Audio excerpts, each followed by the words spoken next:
இந்த காலையில் அதிகாலையில் 4 மணிக்கு, மதியானம் 1 மணிக்கு, இரவு 7 மணிக்கு 3 செக்ஷனில் தியானம் பிரித்து கொடுக்கப்படுது. 3லையுமே 3 மந்திரம் வெவ்வேறு வடிவத்தில் கொடுக்கப்படுது. அப்போ வாய்ப்பு கிடைக்கிறவங்க, தியானம் ரெகுலராக பண்ணுறவங்க, கொஞ்சம் கனெக்ட் ஆனவங்க ஈஸியாக பிடிச்சிருவாங்க. இப்போ அவங்கள பொறுத்தளவுக்கு என்னன்னா, வேற ஒரு அனுபவத்தை பெறணும்னு நினைச்சாலும் அந்த தியானம் அவங்களுக்கு இயல்பாக வந்துடும். அதனால என்கிட்ட பார்த்தீங்கன்னா குறைந்தபட்சம் நல்ல தியானம் பண்ணுறவங்க ஆயிரக்கணக்கான பேர் இருக்காங்க. அவங்கெல்லாம் எப்படின்னா ரொம்ப பியூராக தியானம் பண்ணுவாங்க. சாதாரணமாக தியானம் எங்கே உட்கார வச்சிங்கனாலும் தியானம் பண்ணிடுவாங்க.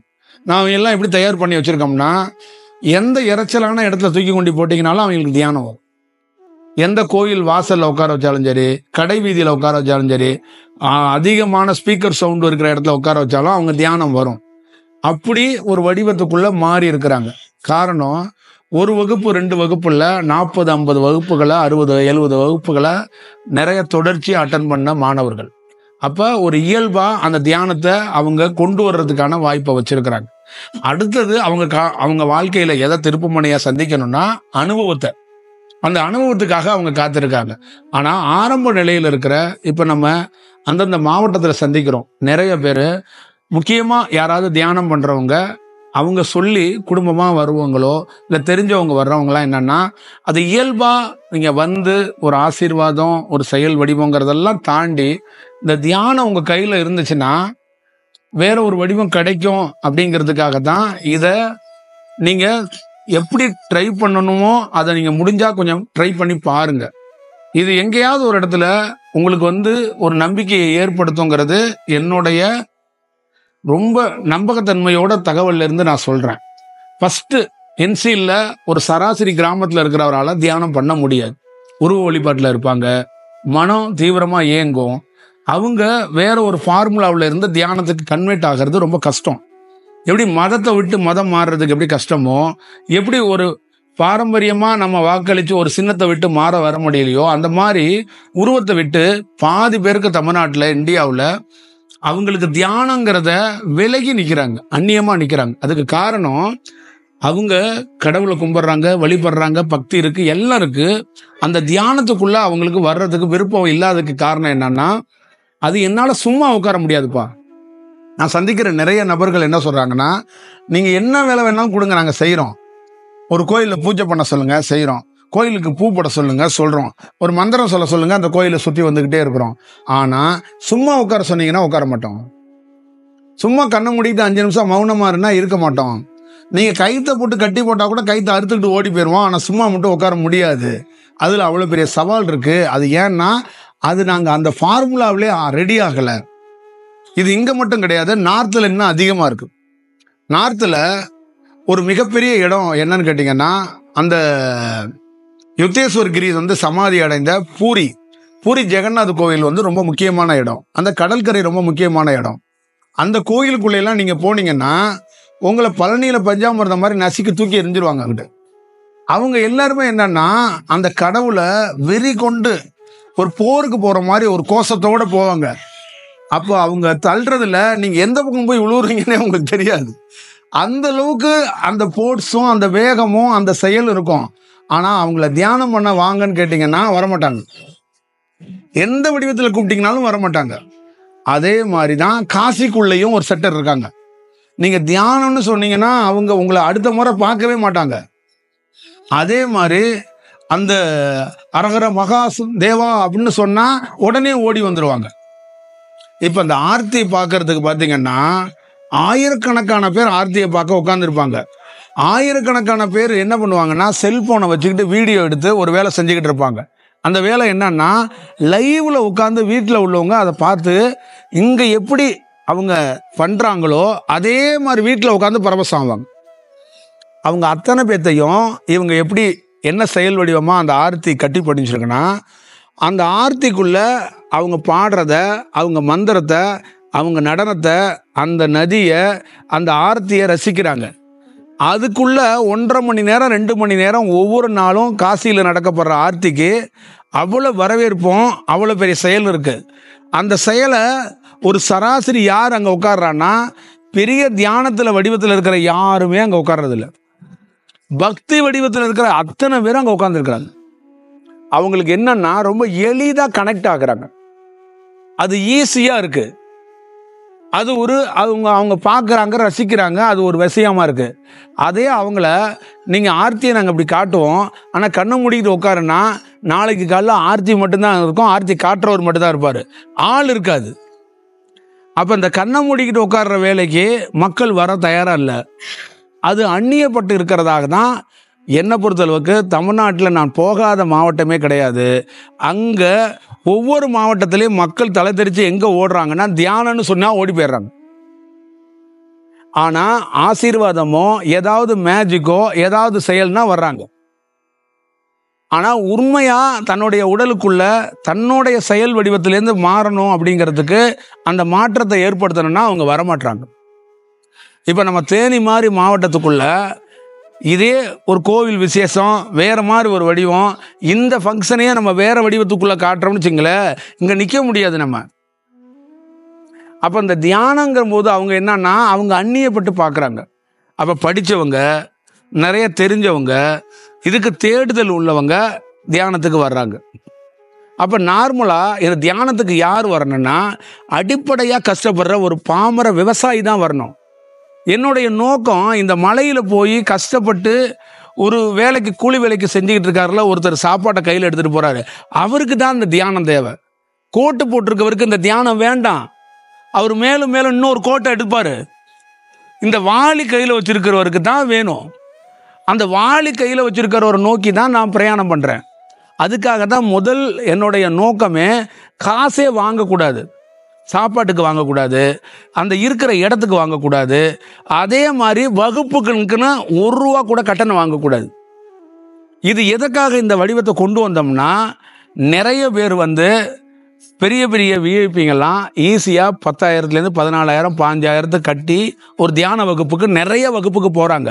அது எப்படின்னா அவங்க ஒரு ஸ்டேட்டஸாக நினைக்கிறாங்க, அதை ஒரு கௌரவமாக நினைக்கிறாங்க, அந்த குருவையே உயர்ந்த குருவாக நினைக்கிறாங்க. அதை நண்பர்கள்ட்ட ரொம்ப ஸ்டைலாக சொல்கிறாங்க. ஒரு 5 நாள் தியான வகுப்புக்கு போகிறேன், ஃபேமிலியோடு போகிறேன், மொத்தமாக ஒரு 1,50,000 ரூபா 2 லட்ச ரூபா கட்டியிருக்கிறேன். அது அவங்களுக்கு ஒரு பெருமிதமாக இருக்குது, ஒரு சந்தோஷமாக இருக்குது. ஆனால் ஒரு சராசரி ஏழை அந்த 1,50,000 லட்ச ரூபாயை போய் கட்ட முடியாது. ஆனால் அந்த 1,50,000 லட்ச ரூபாயை கட்டியும் அங்கே எதுவும் நடக்காது. அங்கே வேறு அதோட செயல்பாடுகளே வேறு. அது அவங்களுக்கு எப்படி பார்க்குறாங்கன்னா அந்த கோட்டு போட்டு போயிருக்கவங்க அந்த 5 நாளை மட்டும்தான் பார்க்குறாங்க. அந்த 5 நாள் என் தொழிலில் 25 நாள் 6 மாதம் நான் கஷ்டப்பட்டு உழைக்கிறேன். ஒரு 5 நாள் நான் ரிலீஃபாக இருக்கணும், நான் மௌனமாக இருக்கணும், நான் கொஞ்சம் ரிலாக்ஸாக இருக்கணும். நான் ரிலீஃபாக ஒரு வேலையை செய்யறதுக்கு எனக்கு ஒரு இடம் தேவைப்படுது, எனக்கு ஒரு செயல் தேவைப்படுது. அதுக்கு நான் எதையும் செய்ய தயாராக இருக்கிறேன். ஒரு ஜிஎஸ்டி மாதிரி ஒரு 2% 3% நான் செலவு பண்ணுறதை பற்றி கவலை இல்லைங்கிறாங்க. ஆனால் வருஷம் முழுக்க விடுப்பே இல்லாமல் ஒரு விவசாயி வேலை செஞ்சுக்கிட்டே இருக்கிறாங்க. எல்லா காலகட்டத்திலையும் ஒரு அடிப்படையாக இன்னொரு தோட்டத்துக்கு வேலைக்கு போகிறவங்க ரொம்ப கஷ்டத்தோட ஒரு வேலையை செஞ்சுக்கிட்டே இருக்கிறாங்க. அப்போ அவங்க லைஃப்பில் மாற்றப்படணும், அவங்க லைஃப்பில் ஒரு பெரிய மாற்றத்தை உருவாக்கணும், அவங்களுக்கு என்ன வழிமுறைகளை கொடுக்கணுங்கிறதுக்காக தான் இந்த தியானத்தை, இந்த வழிப்படையை நம்ம செய்யணும்னு நினைக்கிறோம். ஆனால் அவங்க அதை உணர்ந்து ஒரு வேலை செய்ய மாட்டாங்கங்கிறது தான் ரொம்ப கஷ்டமாக இருக்குது. இதை எப்படியாவது கனெக்ட் பண்ணணும், அதுதான் நம்மளுடைய ஒரு ரொம்ப பிடிவாதமான நோக்கமாக இருக்குது. ஏன்னா இதுக்குள்ள அவங்களுக்கு தெரியாத நிறைய ரகசியம் இருக்குது, அவங்களுக்கு அறிய முடியாத பெரிய பெரிய அதிசயங்கள் இதுக்குள்ளே கிடக்கு. அவங்க இதை பிடிச்சிட்டாங்கன்னா இந்த மலை இருக்குது பார்த்தீங்களா, இந்த மலையும் அவங்களும் ஒரு நாள் ஒன்றா போயிடுவாங்க. ஏன்னா இந்த தியானத்தை கொஞ்சோண்டு அவங்க பண்ணினாங்கன்னா இந்த மலையில் தான் அவங்க பணி செய்கிறாங்க. அப்போ இந்த மலைக்குள்ளே இருக்கிற அற்புதமான செயல் வடிவத்தை அவங்க தெரிஞ்சுக்கிறதுக்கு வாய்ப்பு கிடைச்சிரும். அப்போ அவங்க முற்றிலுமாக அவங்க வாழ்க்கையே மாறப்படுகிறது. நான் பார்த்த ரொம்ப ஆச்சரியப்பட்ட இடங்களில் எங்கெங்கெல்லாம் உச்சக்கட்ட அதிக தீவிரமான ஆற்றல் இருக்கோ அந்த பகுதியில் இருக்கிற மக்கள் தியானம் பண்ண மாட்டாங்க.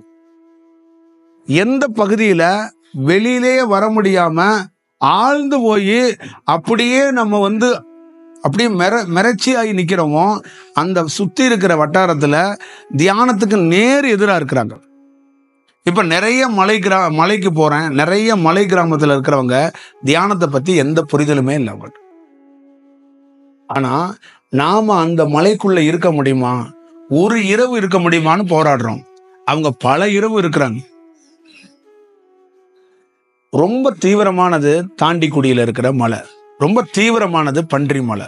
இந்த மலைகள்லாம் அந்த மக்கள் பல ஆண்டுகள் வசிச்சுக்கிட்டே இருக்கிறாங்க. ஆனால் அந்த மலைகள் எல்லாம் ஒரு இரவு தங்கிறது நமக்கெல்லாம் இறைவனுடைய பாக்கியம்னு கருதுறோம். அப்போ அவங்களுக்கு அந்த மலைக்கிட்ட என்ன தேவையோ அதை அவங்க பெறாமையே அந்த மலையை விட்டு விலகி நிற்கிறாங்க. மலை மேலே நடக்கிறாங்க, மலை மேலே உட்காடுறாங்க, மலை மேலே வாழ்கிறாங்க, மலை மேலே எல்லா செயலையும் செஞ்சுக்கிறாங்க. ஆனால் அந்த மலை தான் அவங்களுடைய கடவுள், அவங்களுடைய இன்னொரு செயல் வடிவங்கிறத அவங்களால அறிய முடியல. இதுதான் ரொம்ப கஷ்டமாக இருக்கு. இதை தான் கனெக்ட் பண்ணுறதுக்கு ஒவ்வொரு நகரங்களுக்குள்ளேயும் நம்ம போராடி ஒரு செயல் வடிவம் செய்கிறோம். வீடு தோறும் தியானம், அந்த வீடு தோறும் தியானம் போய் சேரப்படணும், அது கிடைக்கப்படணும். கதவு இல்லாத ஒரு வீடு இருக்கலாம், ஆனால் தியானம் இல்லாத ஒரு வீடு இருந்தால் அது பாவம்னு செயல். ஏன்னா ஒரு தியானம் ஒரு குடும்பத்தோடைய ஒட்டுமொத்தமான செயல் வடிவத்தையே மாற்றிட்டு போயிடும். இது ரொம்ப ரொம்ப முக்கியமான செயல்னு நம்ம கருதுகிறோம். அதனால தான் இங்கே இந்த மாதிரி வகுப்புகளுக்குள்ளேயே, இந்த மாதிரி இடத்துக்குள்ளேயே உங்களுக்கு தியானம் வரலன்னா தயவு செய்து கவலைப்படாதீங்க. அந்த மந்திரத்தை தொடர்ந்து உச்சரிக்க தொடங்குனீங்கன்னா ஒரு நாள் நீங்கள் உட்கார்ந்து வலிமையாக தியானம் பண்ணுறதுக்கு தயாராகிடுவீங்க. ஆனால் அந்த மந்திரத்தையும் நீங்கள் விட்டுறீங்க. வாழ்க்கையில் நல்லா ஞாபகம் வச்சுக்கோங்க, இறைவன் ஏதோ ஒரு வடிவத்தில், ஏதோ ஒரு ரூபத்தில் இந்த மக்களுக்கு ஏதாவது ஒன்று செய்யணும்னு புறப்பட்டு ஒரு வேலையை செய்கிறாங்க. அந்த வடிவத்தை நாம தான் பயன்படுத்திக்க மாட்டோம். அது பல்வேறுபட்ட வடிவத்தில் இருக்கு. காற்றா, நீரா, நெருப்பா, சூரியனா, சந்திரனா, நட்சத்திரங்களா, கோள்களா, பல்வேறுபட்ட வடிவங்கள்ல இந்த மக்களுக்கு உதவுறதுக்கான ஒரு வாய்ப்புகள் உருவாக்கப்பட்டிருக்கிறது. இப்ப நம்மளுடைய வடிவத்துக்குள்ளேயே, நம்மளுடைய நோக்கத்துக்குள்ளே என்னன்னா, எங்கேயாவது ஒரு இடத்துக்குள்ள ஒரு தனி மனிதன் சேஞ்ச் ஆகிறதுக்கு வாய்ப்பை உருவாக்கப்படணும். ஒரு தனி மனிதனுக்குள்ள செயல் வடிவம் இருக்கணும். பெரிய ஒரு விவாதத்துக்குள்ள நிறைய பேர், நிறைய போராட்டத்துக்குரிய இருக்கிறவங்க, பெரிய ஒரு எழுத்து சார்ந்து புரட்சியை பண்ண கம்யூனிஸ்ட் நிறைய செயலுக்குள்ள இருக்கிறவங்க, எனக்கு அவங்களுக்கும் ஒரு விவாதம் நடக்கும்போது அவங்க சொன்னது, உங்க கடவுள் ஏழையாவே அமைச்சிருக்கிறான், ஏன் ஏழை பணக்காரன் ஆக மாட்டாங்க அப்படின்னு ஒரு விவாதம் வந்துடுச்சு. அப்ப அவங்க கிட்ட நம்ம சொன்னது, நீங்க ஏழைய பணக்காரனா ஆக்க முடியுமான்னு அடுத்த விவாதத்தை என்கிட்ட வச்சுட்டாங்க. கடவுளோட பிரதிநிதின்னு சொல்றீங்க, கடவுளோட செயல் வடிவத்துக்குள்ள இருந்து நாங்க ஒரு வேலை செய்யறோங்கிறீங்க, ஒரு ஏழைய நீங்க பணக்காரனா மாற்ற முடியுமா, ஏன் பணக்காரனா ஆக்க கூடாது அப்படின்னு அவங்க கேட்டாங்க. நான் சொன்னேன், ஒரு ஏழைய பணக்காரனா ஆக்கிறது என்னோட நோக்கம் இல்லை. என்ன காரணம்? நாங்க ஏழைகளுக்காக போராடுறோம், நாங்க உழைக்கும் வர்க்கத்துக்காக போராடுறோம்னா அவங்க சொன்னாங்க, நீங்க உழைக்கும் வர்க்கத்துக்காக போராடுறீங்க, நீங்க ஏழைக்காக போராடுறீங்க. நான் என்ன நினைக்கிறேன்னா, ஏன் உழைக்கிறோம், ஏன் ஏழையா இருக்கிறோம் அப்படின்னு அவனே தெரிஞ்சுக்கணும். செல்ஃப் ரியலைசேஷன் பண்ணணும்னு நான் போராடுறேன். நீ இந்த ஜாதியில பிறந்துட்டேன் பிரச்சனை, அதுக்கு சுதந்திரம் வேணும்னு நீ போராடுற. இந்த ஜாதி என்னன்னு தெரிஞ்சுக்கணும் அப்படின்னு தெரிஞ்சுக்க அப்படின்னு நான் போராடுறேன். நான் ஜாதியை ஒழிக்க போராடல, ஜாதி சமம்னு சொல்ல போராடல. இந்த ஜாதியில நான் ஏன் பிறந்தேன்னு நீ தெரிஞ்சுக்க. அது அடுத்த கட்டமா அந்த ஜாதினால எனக்கு ஏன் இந்த துன்பம் வருது அதை தெரிஞ்சுக்க. இதை தெரிஞ்சுக்கிட்டேன்னா ஒரு நாள் அதுல இருந்து விடுபடுறதுக்கான வாய்ப்பு இருக்கும். அங்கேயே உனக்கு சுதந்திரம் கிடைச்சிருது. அரசாங்கம் கொடுக்கணும், உங்க ஊர்ல இருக்கிற தெருவில் இருக்கிறவங்க கொடுக்கணும்னு அவசியம் கிடையாது. நீ அந்த நிமிடமே அதுல இருந்து விடுபடுற.